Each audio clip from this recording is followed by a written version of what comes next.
Oh, there we are. I'm sorry, guys. Hey, you can see me now. How can you hear me? Welcome back to the Undeserved Flavor, where we taste and see that the Lord is good. Going on a little walk. I have a video uploading currently that is just quite a bit of a ramble, but I actually wanted to put something up today that was more of a deeper thought. It doesn't help that I have somebody trying to call me while I'm taking a video. What's going on, everybody? Appreciate y'all coming back, checking me out. Not like that. Checking out the channel. So, I have a concept that I have been floating.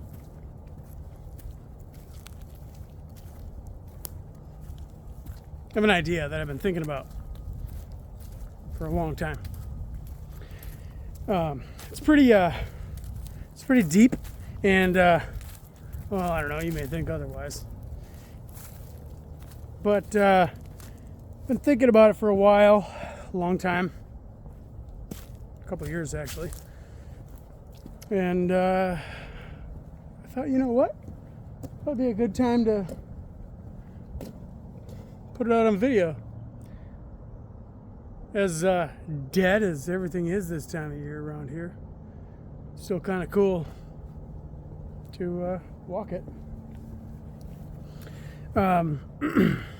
So I want to talk about God conceding to man. I'm using a GoPro selfie stick to hold my phone up, and the thing it's telescoping. Here, I'll show you. Let's bring you in behind the scenes here for a second here. Number one, see that stick there? Yeah, while I'm holding the phone, it slides slowly. It doesn't stay. It's like, I usually never buy the actual GoPro branded products.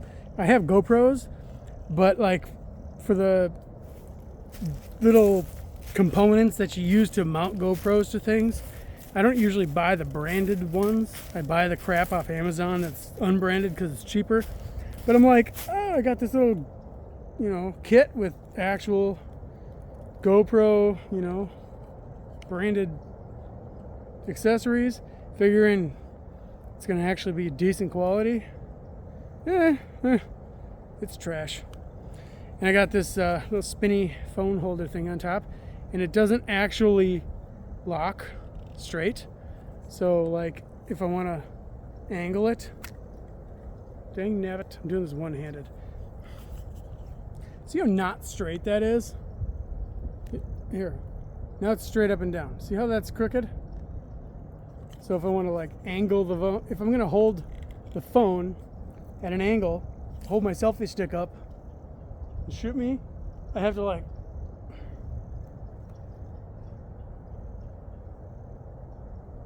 first world problems.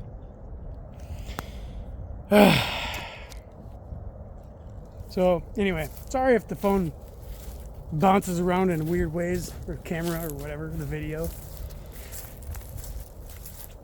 I actually have something in this video to talk about that I would kind of hope gets more views, but see what happens. It's definitely not a, what's the term, what's the word, what's the phrase, what's the, doesn't really matter.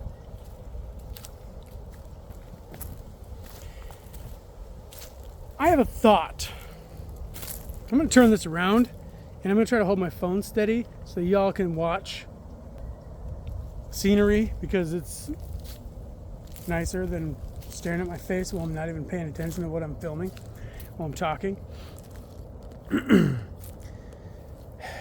So, do you remember way back in the Old Testament when Moses got all the Hebrews, the Jews, out of Egypt. He brought him out to the wilderness and then saw a burning bush, went up the mountain, came back down, back and forth. What was God trying to do there? Like, we know the story. He went up, he got the Ten Commandments, came back down. People got bored and they made a golden calf. And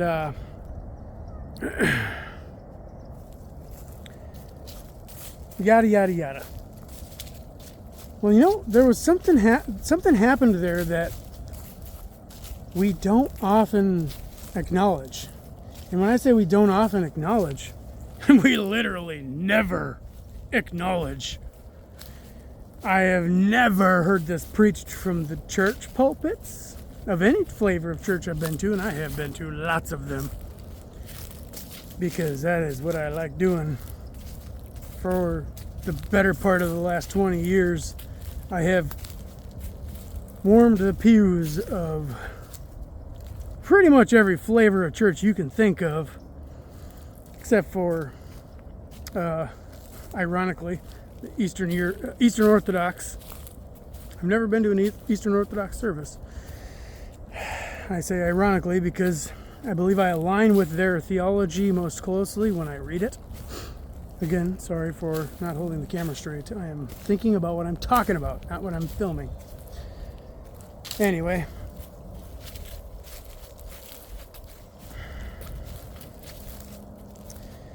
I've been to a lot of different flavors of Christianity. I've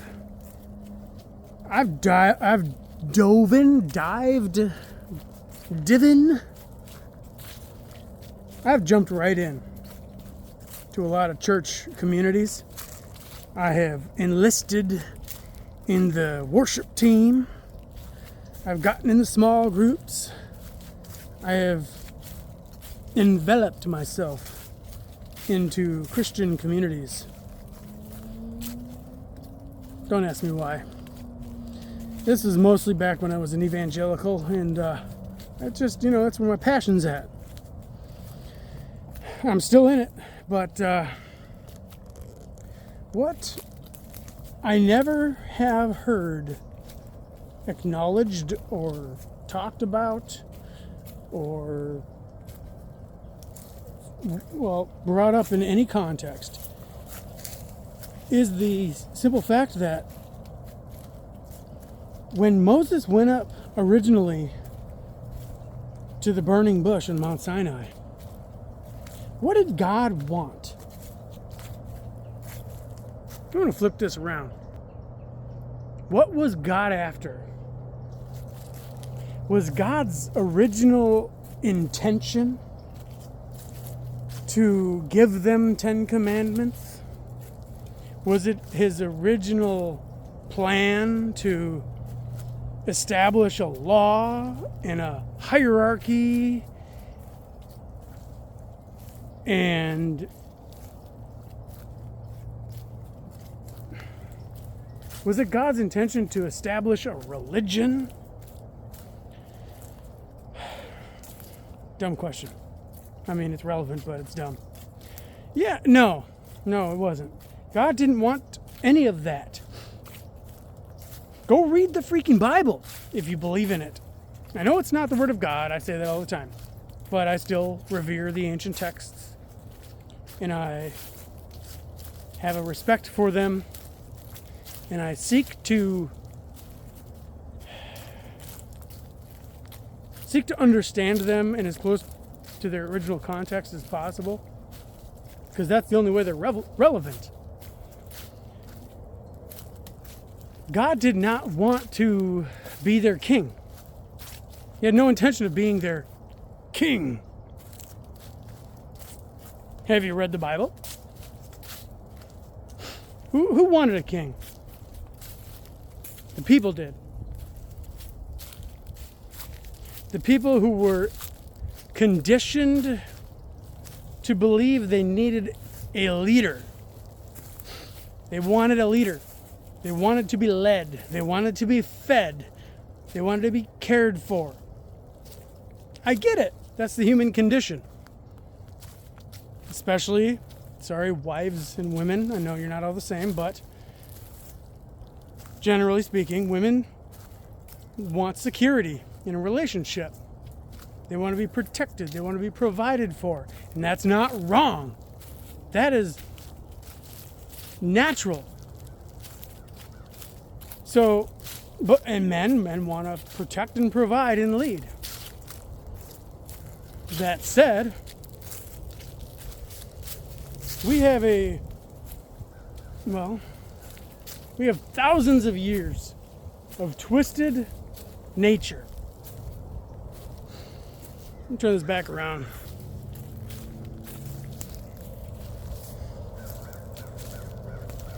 Might see something interesting here.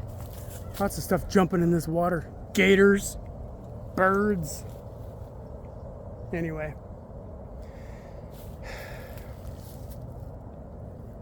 God did not want to be their king. He wanted a relationship with every individual human being. In this particular context, we're talking about the Jews, the Hebrews that came out of Egypt.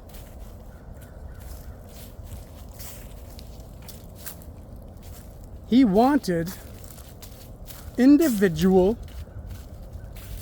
connection, interaction, communion. He wanted all 2 million of those Jews to come up the mountain. But you know what happened? They said, no, Moses, you go for us. So Moses went. He was up there for a little bit. And came back down with the 10 Commandments. And what did he find when he got back down? The people had taken all the gold that they had pillaged from the Egyptians when they left and made it into a golden calf. They were trying to find something to worship that was something in... It was like you can take the slave out of Egypt, but you can't take the Egypt out of the slave? Or you can take the slave out of slavery, but you can't take the slavery out of the slave? I don't know. Maybe you get what I'm throwing down here. God did not want to be this ruler of people. He wanted... So, look at the Garden of Eden for a second here. And we're not going to have a conversation about whether the Garden of Eden story was literal or a metaphor or whatever. That's a different conversation. Let's just assume this is a legitimate revelation that Moses got from God. God created a family. God created Adam, the Son of God. Adam was literally referred to as the Son of God multiple times in the Bible. What is a son? Well, a son is a son. The son has a father. What are we looking at here? We're looking at a family dynamic. This isn't a king and a slave, or a king and a peasant, or a king and a servant.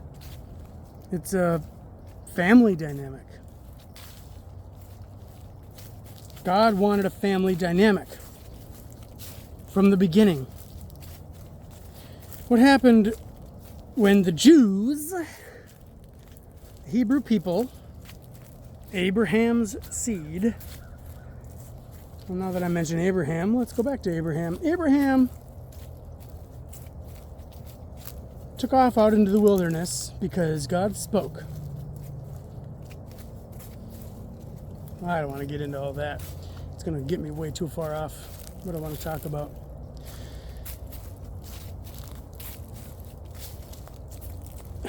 Well, no, you know what? I'm going to address that for a second. Where Abraham lived, they had gods for everything. Gods for rain, gods for sunshine, gods for fertility, gods for everything. And they were all little trinkets, man-made little things, kind of like, in some cultures today, particularly India, everything's a god. That is not God's intention. That is the epitome of the mentality of being separated from God. But it's a very clear vision of what went wrong with humanity. God has always wanted family with us. He wanted to be family. He didn't want to have a hierarchy. He never intended there to be a king-peasant hierarchy, king-servant, king-slave. He warned the Jews, in fact, against this before establishing a king in the nation of Israel. Remember their first king, King Saul?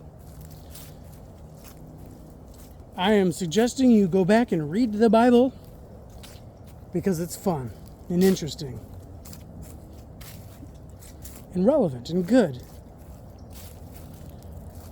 God did not want to give the Jews a king. He wanted to be their companion. He wanted a different type of life and communionship. What's the word I'm looking for? Relationship with people. He wanted people. He was trying to reestablish what Adam had with God in the Garden of Eden before Adam bit God's apple. Yeah, we all know it was not an apple. Well, maybe we don't know that, but it probably was not an apple. God wanted relationship with people, and not in a king peasant, king servant, king slave kind of way, or in any kind of subordinate type of manner. All right, so moving on. I want to drop some bombs.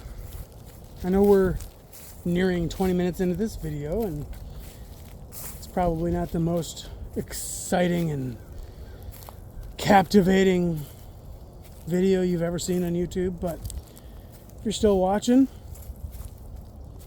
it means you're a seeker like me. And I got something for you.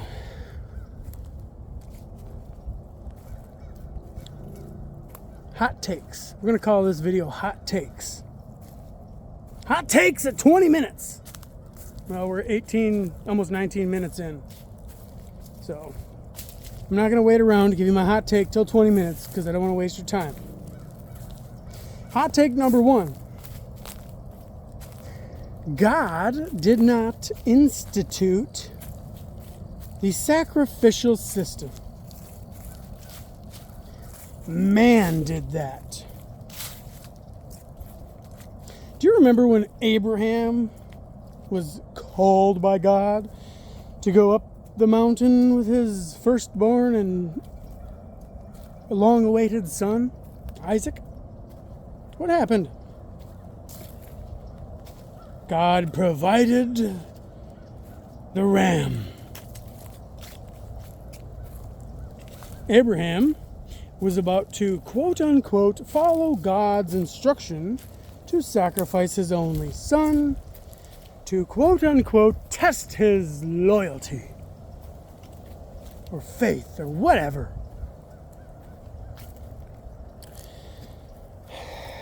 The whole point of that story has been missed since the story actually happened. The point has been missed. I don't know if Abraham even got it. He might have. I think Abraham might actually have got it, but he never really passed it down. The point of this, no, Abraham did not get it because he followed through with the ram. God conceded to Abraham. He knew Abraham would actually kill his son. Abraham was going to. Abraham was a well-intentioned, good-hearted dude, and he was going to follow God. God was trying to tell Abraham that he didn't want sacrifice. Blood sacrifice of any kind. Child sacrifice, animal sacrifice, any of that crap. God didn't want any of that. But he conceded to Abraham. He met him on common ground.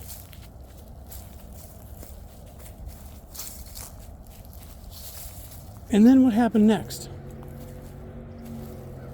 Well, maybe not immediately next, but Moses, the people of Egypt, or the people of Israel that came out of Egypt,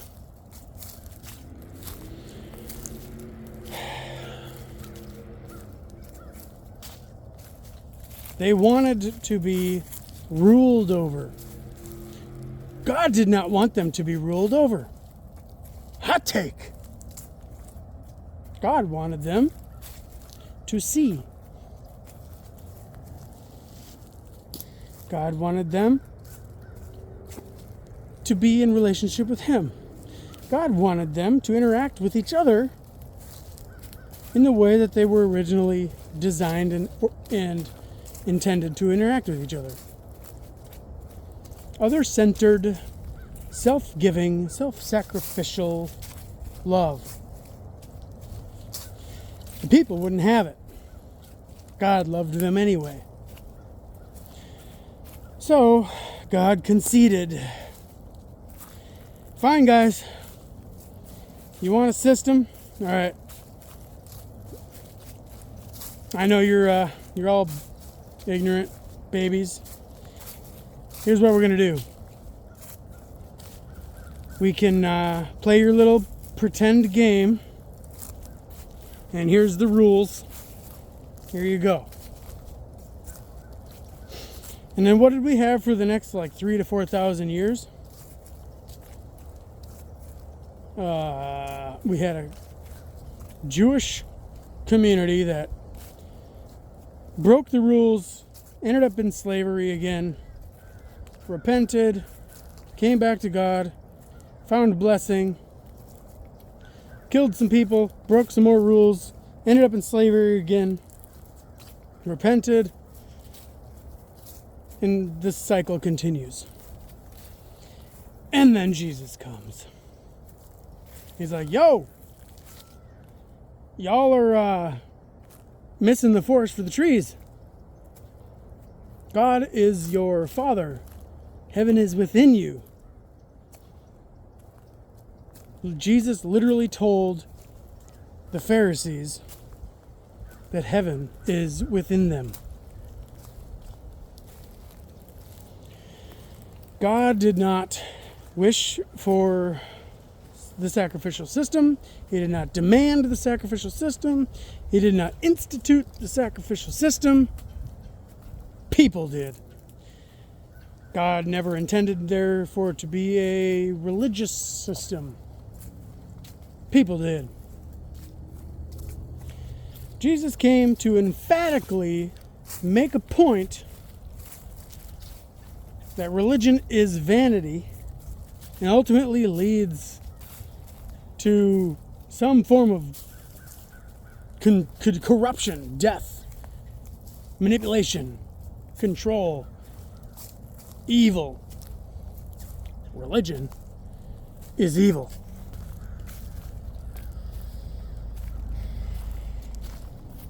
For the first few hundred years post-cross, people flocked to the way. There was no specific set outline dogma or doctrine.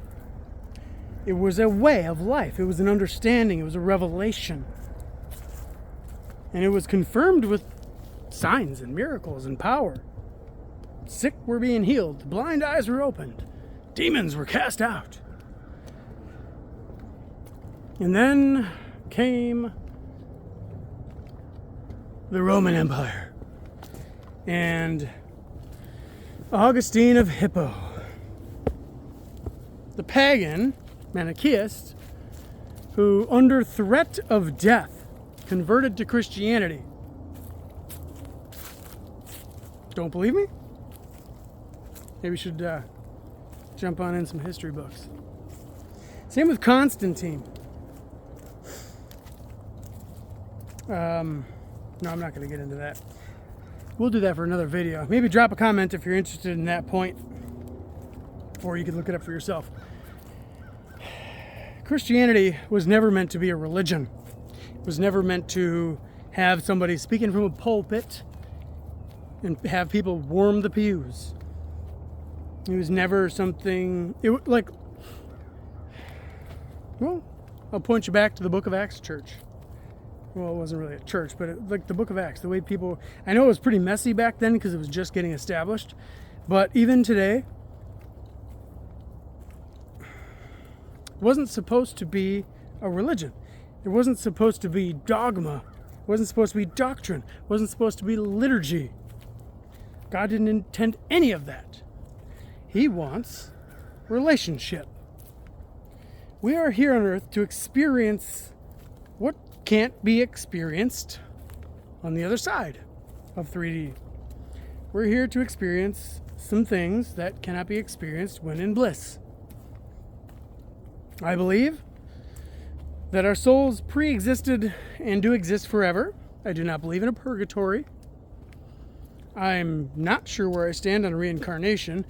I definitely do not believe in the karmic reincarnation of the Eastern religions. But I do believe they have a shadow of what could be true. I do most certainly believe there is no such thing as hell or afterlife, purgatory, or any kind of torture or torment afterlife. The correction that will be had when we die will be a life review wherein we simply re-experience our entire walk. And we actually get to feel the, kind of like we'll relive everything we've ever lived in our entire life to review it, but we'll also relive it from the perspective, from the perspective of all those we've come across. It'll be like we're reviewing an experience.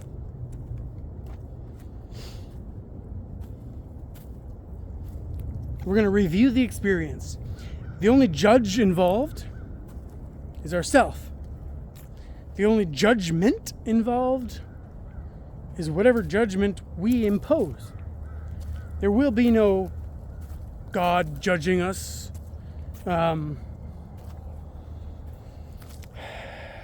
Maybe I'll make, no, I'm not going to say, I'll make a part 2 to this video. No.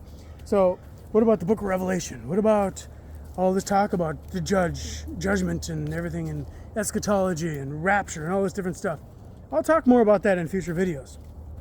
Specifically, and for sure, if I get a comment on this video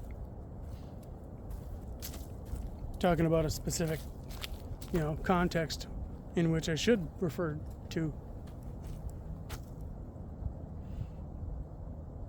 I'm losing my train of thought.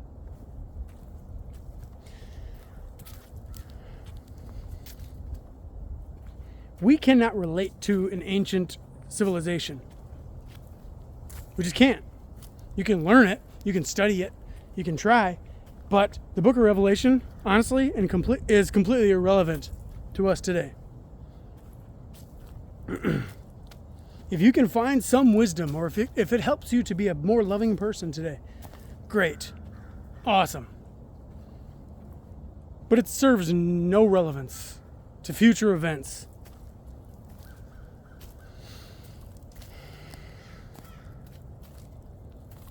I've listened to thousands of near-death experiences, and there are so many people who have died, actually died. They have gone and met beings on the other side, whether it be Jesus, Buddha, Muhammad, deceased family members, whatever. There's so many different types of near-death experiences where people die and they go experience what it is on the other side and they come back. I'll tell you one thing.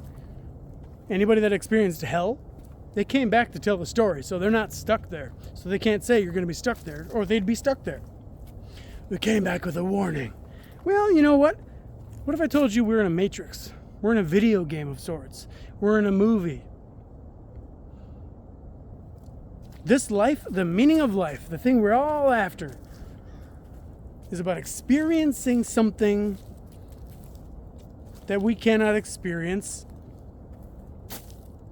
while in bliss, while living in our true state, outside of this matrix of a life. Like I said, God never intended from the beginning that we be subject to any kind of religious dogma or doctrine. Taste and see that the Lord is good. Drop a comment. Peace.